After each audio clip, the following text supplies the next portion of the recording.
परिवर्तन ही जीवन का एकमात्र स्थिरांक है। हेराक्लिटस का ये विचार आज की हमारी बातचीत के लिए बिल्कुल सही बैठता है। सभी का स्वागत है। आज हम थोड़ा पीछे चल रहे हैं 1868 के कलकत्ता में जी। और वहाँ के मशहूर ऑकलैंड होटल में एक खास डिनर हुआ था, उस पर बात करेंगे। अच्छा। ये सिर्फ एक दावत नहीं थी, बल्कि ये ब्रिटिश राज के अंदर ना एक नई तरह की भारतीय आकांक्षाओं का संकेत था। एक छोटा लेकिन महत्वपूर्ण बदलाव। हमारी ये जो पूरी चर्चा है, ये द टेलीग्राफ के एक लेख पर आधारित है। अच्छा, द टेलीग्राफ का लेख, ठीक है। हाँ, और ये चर्चा उन सबके लिए अहम है जो आधुनिक भारतीय इतिहास को समझना चाहते हैं, खासकर यूपीएससी की तैयारी करने वालों के लिए। हाँ बिल्कुल, प्रीलिम्स और मेंस दोनों के लिए इसमें काफी कुछ है। सामाजिक राजनीतिक बदलाव। सही।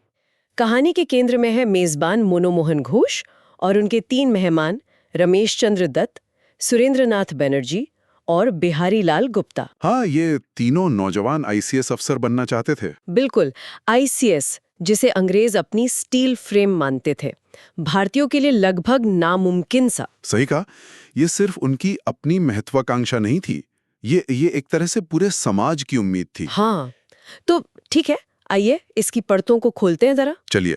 कल्पना कीजिए 1868 का कलकत्ता, ऑकलैंड होटल। मनमोहन घोष इन 3 होनहार लड़कों को विदा करने से पहले मतलब पश्चिमी तौर तरीकों से मिलवा रहे थे शायद। हाँ, एक तरह की तैयारी। लेकिन देखिए, उस वक्त हालात बहुत आशावादी नहीं थे। अच्छा। सर हेनरी कॉटन ने कहा था कि भारतीय प्रगति की लहरें जो हैं वो अभी भी अंग्रेजी पूर्वाग्रह के बांध से टकरा रही थीं।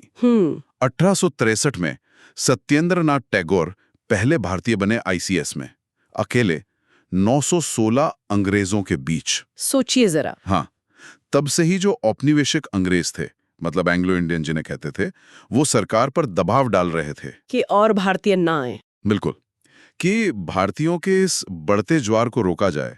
उन्हें डर था कि ये मतलब जिन्हें वो पतित और मूर्ति पूजक पृष्ठभूमि वाला मानते थे, कहीं वो पूरी आईसीएस पर हावी ना हो जाएं। ये तो दिखाता है कि माहौल कितना पूर्वाग्रह से भरा था। सिर्फ नियम नहीं, मानसिकता ही दीवार थी। हाँ बिल्कुल।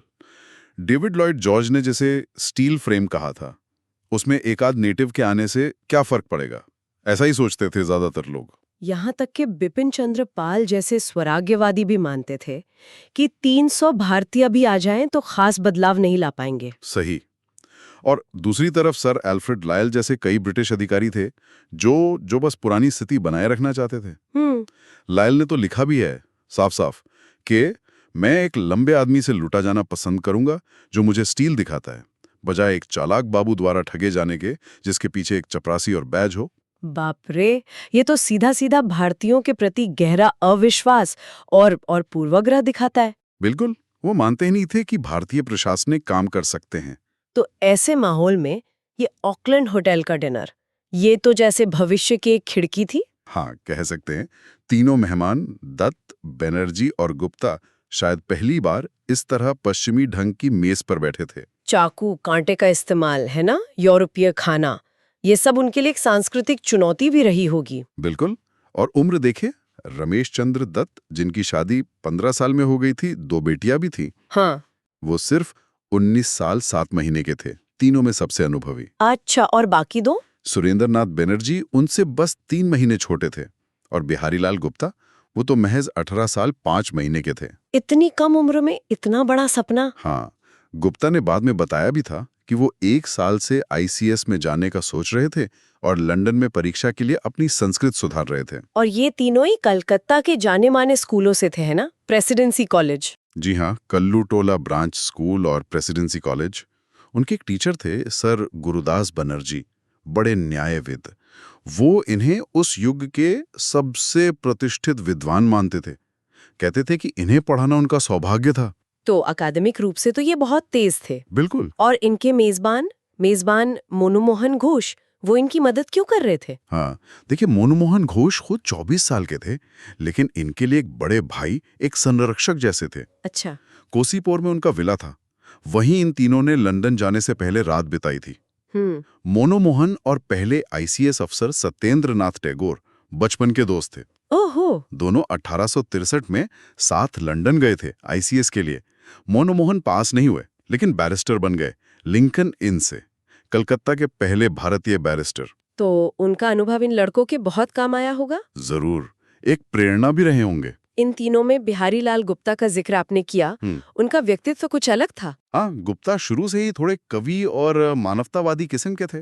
दीनबंधु मित्र का नाटक था नील दर्पण। हाँ, नील किसानों पर अत्याचार के बारे में। बिल्कुल, उस नाटक ने उन्हें बहुत प्रभावित किया था, और सालों बाद जब वो खुद बड़े अफसर बन गए तो एक लोक सेवा आयोग के सदस्य ने उनसे पूछा। क्या पूछा? सलेम रामास्वामी मुदलियार ने पूछा, मेरा मानना है कि आप ही वो व्यक्ति थे जिन्होंने स्थानीय सरकार को पत्र लिखा था जिसके कारण इल्बर्ट बिल पेश हुआ।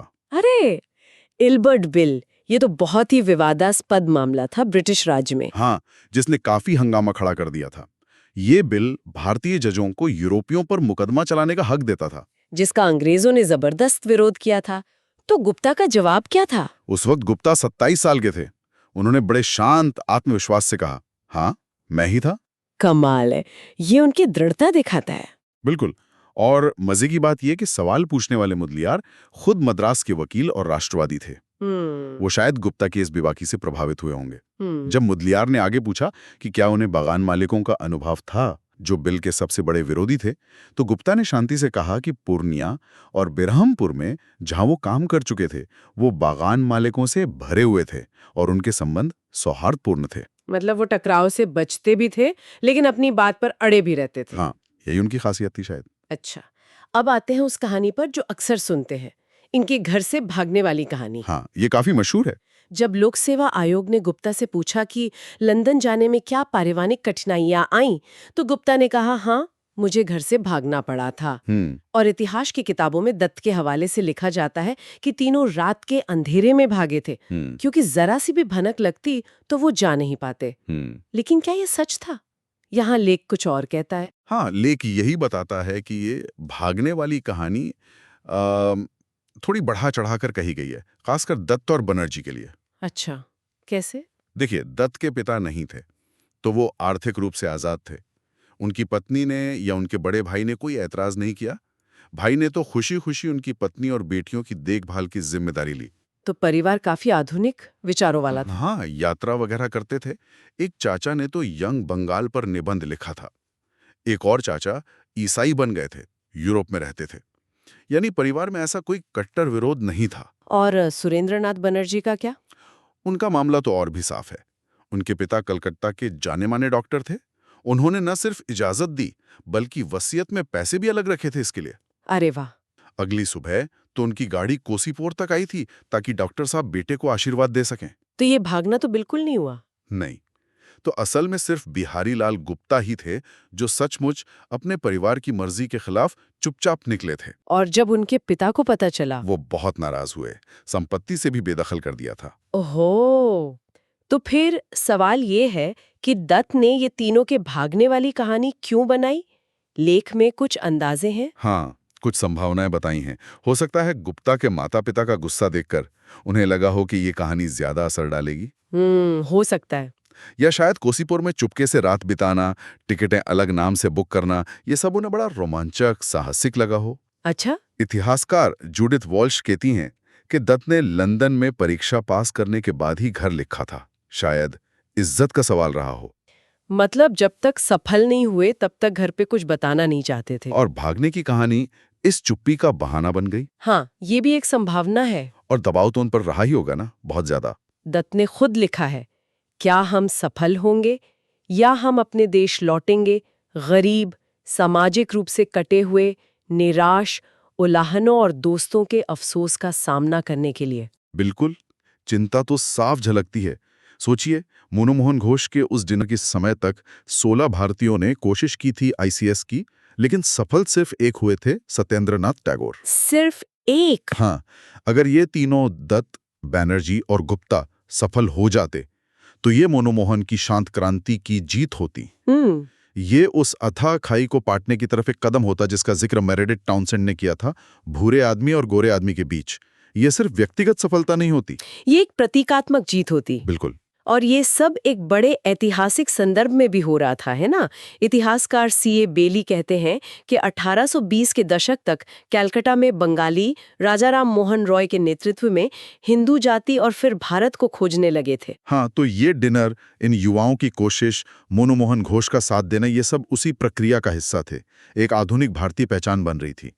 हाँ, शायद ये कोशिश सीधे सीधे राष्ट्रवादी आकांक्षाओं को पूरा नहीं करती थी, जैसा बिपिन चंद्र पाल मानते थे, लेकिन इसने भारत को उस प्रबोधन के रास्ते पर जरूर आगे बढ़ाया जिसका सपना यंग बंगाल ने देखा था। कैसे? आधुनिक विचारों को बढ़ाकर, सामाजिक धार्मिक रूढ़ियों को चुनौती देकर, समुदायों के बीच की खाई पाट कर, बौद्धिक स्वतंत्रता, सामाजिक सुधार, ये सब धीरे धीरे आते। शायद इसीलिए बाद में जब दत्त ने वायसराय की परिषद में भारतीयों के लिए प्रतिनिधित्व मांगा तो लॉर्ड कर्जन ने मना कर दिया। हाँ, कर्जन जैसे प्रशासक इस धीमे बदलाव से भी असहज थे। लेकिन एक दिलचस्प बात और है, इस विभाजन के इस तरफ मतलब भारतीयों के बीच भी कुछ जटिलताएं थीं, शायद थोड़ी ईर्ष्या भी। हाँ, ऐसा लगता है। सुरेंद्रनाथ बैनर्जी ने बाद में शिकायत की कि मनमोहन घोष ने एक लेक्चर में ऐसा कहा कि सत्येंद्रनाथ टैगोर इसलिए पास हुए क्योंकि वो द्वारकानाथ टैगोर जैसे बड़े आदमी के पोते थे। ओहो, ये तो योग्यता पर सवाल उठाने जैसा हो गया। बिल्कुल। और इससे भी ज्यादा दिलचस्प ये है कि बिहारी लाल गुप्ता, जिन्हें बैनर्जी ने उनका ईसाई दोस्त कहा था। ईसाई दोस्त क्यों? शायद इसलिए कि गुप्ता उदारवादी थे, हालांकि वो ब्रह्म समाजी नहीं थे और ईसाई तो कभी बने ही नहीं। अच्छा। तो वो गुप्ता उस लेक्चर में मौजूद थे, लेकिन उन्होंने बैनर्जी के इस आरोप का समर्थन नहीं किया। ये दिखाता है कि उस समय के एलीट वर्ग में भी आपसी खींचतान और अलग-अलग नजरिए थे। सब कुछ सिर्फ अंग्रेजों के खिलाफ एकजुटता नहीं थी। हाँ, अंदरूनी मतभेद भी थे। आज अगर हम इन तीनों की विरासत देखें तो सुरेंद्रनाथ बैनर्जी को शायद सबसे ज्यादा याद किया जाता है। हाँ, उन्हें अंग्रेजों से नाइटहुड मिला और भारतीयों से सरेंडर नॉट का उपनाम, जो उनके जुझारूपन को दिखाता है। और रमेश चंद्र दत्त? विशेषज्ञ दत्त को उस अर्थशास्त्री के रूप में सम्मान देते हैं जिसने भारत के अकालों पर लॉर्ड कर्जन जैसे ताकतवर वाइसरॉय से अकादमिक बहस की। और बिहारी लाल गुप्ता? गुप्ता जो कभी राजनीति में नहीं आए, हमेशा पर्दे के पीछे रहे, वो सुधारवादी धारा के थे जो कट्टरता और लोक लुभावनवाद दोनों से बचती थी।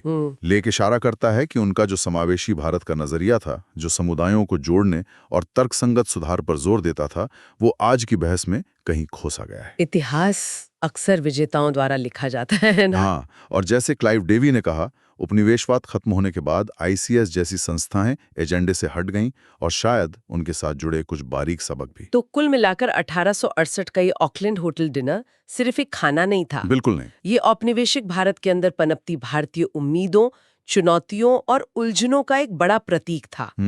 इसने हमें उन लोगों की जिंदगी की झलक दी जो बदलाव लाना चाहते थे, भले ही उनके रास्ते अलग थे। UPSC उम्मीदवारों के लिए ये घटना सामाजिक सुधार, राष्ट्रवाद की शुरुआत, औपनिवेशिक प्रशासन का स्वभाव और उस दौर की सामाजिक और नस्लीय बाधाओं जैसे विषयों को समझने के लिए एक बेहतरीन केस स्टडी है। हाँ, ये दिखाती है कि कैसे व्यक्तिगत कोशिशें बड़े ऐतिहासिक बदलावों से जुड़ जाती है। बिल्कुल। और ये हमें आज के लिए एक सोचने वाला सवाल भी देता है। क्या सवाल? गुप्ता, दत्त और घोष जैसे लोगों का जो सुधारवादी, समावेशी नजरिया था, जिसने कट्टरता से बचकर समुदायों में पुल बनाने और आधुनिक तर्कसंगत विचारों पर जोर दिया, वो आज के भारत में राष्ट्रवाद और प्रगति के अलग-अलग विचारों से कैसे मेल खाता है या टकराता है। एक बड़ी सत्ता के अंदर रहते हुए बदलाव लाने और अपनी पहचान बनाने का उनका जो तरीका था, उससे आज क्या सीखा जा सकता है? ये एक ऐसा सवाल है जिस पर हम सबको सोचना चाहिए, खासकर उन्हें जो इतिहास और समाज में रुचि रखते हैं। बिल्कुल सही। सोचने वाली बात है कि इतिहास की ये बारीकियां हमें आज के बारे में क्या सिखा सकती हैं।